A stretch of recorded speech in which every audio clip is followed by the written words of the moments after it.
Hey guys, I kind of came to the realization that despite how involved I've gotten with all the channel point stuff, people have kind of picked a few favorites and not really ever used a lot of them. And I thought if I maybe overviewed some of the lesser used ones, people might have more of an idea of what it is. So, like all the audio triggers, people are pretty familiar with. Uh, the Mess with the Lights one has a lot of options, so you can turn off the lights, set it to different colors, epilepsy mode, all that stuff. The music one is kind of newer. It's been changed a lot, but you get a huge list of several hundred songs, and you can just choose one to trigger. Uh, this one's just choose somebody in the room. They say a controversial opinion. You can even specify a topic if you want, or even, I guess if everyone's down for it, just the whole group in the room can do something. So if that sounds interesting. Grayscale isn't just turning the gameplay and camera to grayscale. It's if you go in the settings for those items and put a color filter over them, you can do all kinds of things. Increase the saturation, set it to negative, like really overexpose it. It gives a bunch of sliders, and you can kind of just choose where those sliders go. The sitting with style is a lot more versatile now. It used to kind of be like posture check, but now it's just kind of whatever. So if somebody has like any kind of dumb request, like everyone in the room changes seats, everyone sits upside down in their chairs, everybody has to stand for like 5 minutes or something, like things like that. It opens up a lot. The cosmetic upgrade is primarily targeted at hats, but it can kind of be whatever. So if you have any fun idea for something we should all put on or wear or something, or like we all pile up under a blanket or who knows what, that can be applied to this. The change shirts, it's kind of like the jersey thing on Mitch's stream, but basically just any shirt I have, go for it. And I have to wear that basically until this is redeemed again or the stream ends or whatever. The voice changer is one that's not really brought up as often. The software for like the digital version of it is really buggy, so I just kind of gave up on it. But this is basically where like we actually change our voice or our voice. So like if there was a character one of us did in a series, or you just want to hear us sing or something, like it means for the next like 10 minutes we actually have to replace talking with whatever voice or tone or whatever you come up with. I can't let you do that is actually really... And now we're getting to the ones that are kind of like really just mess up whatever we're doing and really tamper with it and make things wild. The can't let you do that is something that basically lets you choose any button on the controller or an action in the game, and we just can't do it. And if it's critical to the game, like we literally are just standing still until we're able to do it. It lasts 3 minutes, but if we could theoretically play the game without it, it might suck, but if we could still technically play the game without it, then it lasts for 10 minutes, so that's pretty good. The reverse controls one's fun. We can hold the control upside down, flip it backwards, do both at the same time. Blindfolded, you know.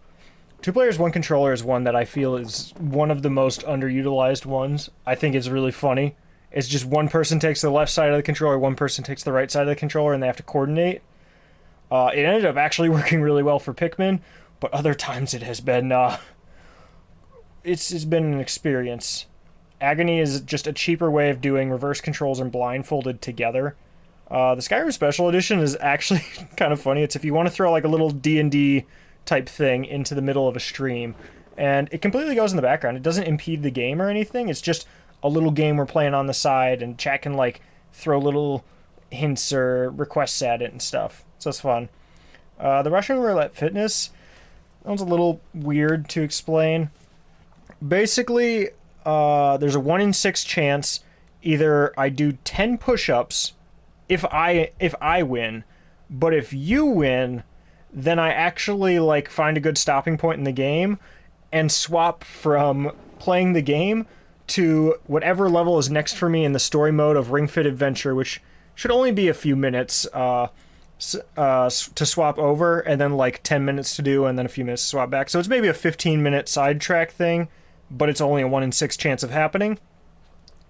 And instead of just doing the level, I have to set the game to the highest difficulty. So where it would have like, oh hey, do like 10 reps, it will tell me 40 reps. And that's basically how you just kind of kill somebody. Everyone's well aware of destruction. The go outside one I think is kind of funny because I bring out the handheld camera and I actually have to go to like the opposite corner of the property and just like run outside and go on a little adventure and whatever. Traditional art, I am quite interested if someone ever redeems this. Basically, as opposed to the making art, which is a whiteboard and it's kind of temporary and sits up in the background, traditional art, like I have a whole bunch of like sketch pads, paints, gouache, markers, color pencils, all kinds of things. And you can choose like the medium, the size, color palette, what I'm trying to make, and we can work on it together. And this is like an art piece that, as opposed to whiteboard, where it's just kind of like erased after the stream and done kind of like crappily. This is something that we like actually try to put time into and like try to actually make a dedicated art project. And when it's done, it is like an actual thing that sticks around. It's not just like erased or forgotten.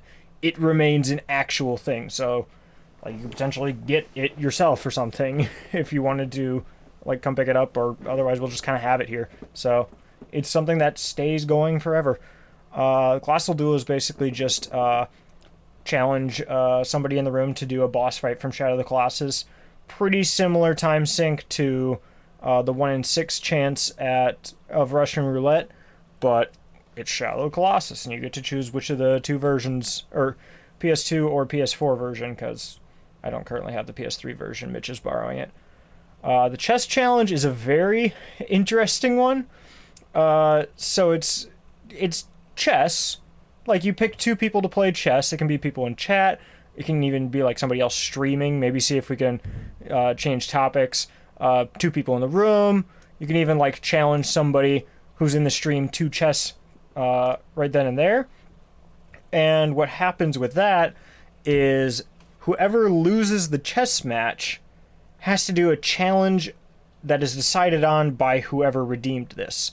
So it's not just like, oh, they lose, or oh, they get the role in the Discord server. It's if you have an idea for some sort of punishment that they must endure, then we will do it, as long as we can do it. So if you have any really dumb ideas for a punishment or a thing that we should do, or I don't know, maybe it's like do a race in Mario Kart, or everybody like takes turns picking up the person or something, or they have to sit outside the room for 15 minutes. If you just have any dumb idea, then the loser of chess will be falling victim to that as punishment for being an idiot. The Obscure Game Challenge, this one is quite interesting. So I have the itch.io bundle for racial equality or injustice, whatever it was called, that came out a year or two ago. So that means that I got like 1,800 or 1,600 or something indie games. I have no idea what more than... I only know what like 15 or 20 of them are. And those ones I've set aside on my own to-do list. I'm planning on playing them. All the rest of them are literally just going to sit there and collect dust forever unless I find a reason to play them. And my reason to play them is if you guys want me to. So you can just pick any game, or any game in the entire list, as long as it can probably be put on Twitch without issue. And yeah, me or maybe somebody else with me, we will play it. So you get your choice of game, and it's not just the itch.io bundle. We also have someone else in the community, Brian, who throws a lot of Steam codes for random games no one's heard of at people. Basically any Steam code he's given me, which is at like 60 or 70 at this point, are also on offer. So basically you just get a list of like over 15 or 1,600 games that no one's ever heard of, and you just get to pick one and we have to play it. This is also something that can be won by by winning a game of Mario Party, is you can choose a game. Absolute Chaos is kind of brutal.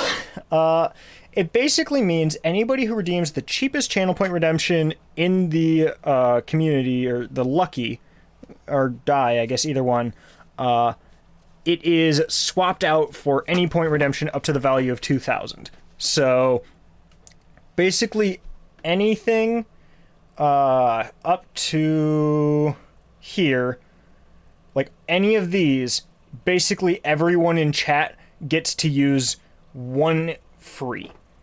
And it's no duplicating any of them. but basically people, or some can be duplicated, but others like destruction. We're not going to just destroy like 15 N64 games or something because this was redeemed, but more or less it just gets like 10 of these, if enough people are in chat, just redeemed all at once, and there's just tons of madness and chaos going on. The cheese one's quite interesting. It's kind of called cheese just because it's easier, but what it means is you have to come up with some kind of food-related challenge for us, as long as the budget isn't super, super high. Because there's a grocery store pretty close to me, and in general we tend to have a lot of things around here anyway. But if you're like, hey, I want you to try this food, or try this combination of things, and if you just have some dumb or gross or goofy thing that you want us to try, we will go and purchase it and try it. So it's the main reason it costs so much is because it has the potential to get people out of the stream for upwards of maybe 20 minutes, and it costs actual money, but it can certainly have its payoff. Yeah, basically whatever can happen. And I'm interested in seeing what happens with that. Like, it can even get as crazy where, like, if you're like, hey, eat a candy cane covered in peanut butter, or like cover your mouth in toothpaste and then drink orange juice. Maybe if we're down for it, we'll even do something really, really bad like Mentos and Diet Coke, but instead of just in the bottle or the 2-liter, it's in our mouth. I'm pretty sure that's not life-threatening, but who knows? It's something that can happen if you redeem this. Pick next game. Pretty easy one. A few little stipulations on it. Basically, you can just decide a game that I stream next. Like, whatever the next Levi-only game is, or the next lineup with a certain pair of people or whatever, just... it will be a game that is starting on the channel as soon as there's an opening for a new game, regardless of what I say or what my list was or my plan. And for every time that this is redeemed, that is up to 10 hours worth on How Long to Beat. So if you go to How Long to Beat, it's a website that lets you look at how long it typically takes to beat certain video games. And for every increment of 10 hours on the estimated length of a game, that equates to one redemption of this. That way it's not like somebody has to spend like 50,000 points, but then they get like, or how do I put it? Before this was like 150,000, but now it's not, because I want it to be a little more fair and balanced to what people wanted. So now it's not like, oh, you have to spend 150,000 points just so that we stream like this 2-3 hour game you really wanted to see. So now it's way cheaper for people who didn't want to spend that much on something so small. But also it's not so abusive, or it's not super abusing, so like people can't just go, hey, do Persona 5, which could take like 120 hours.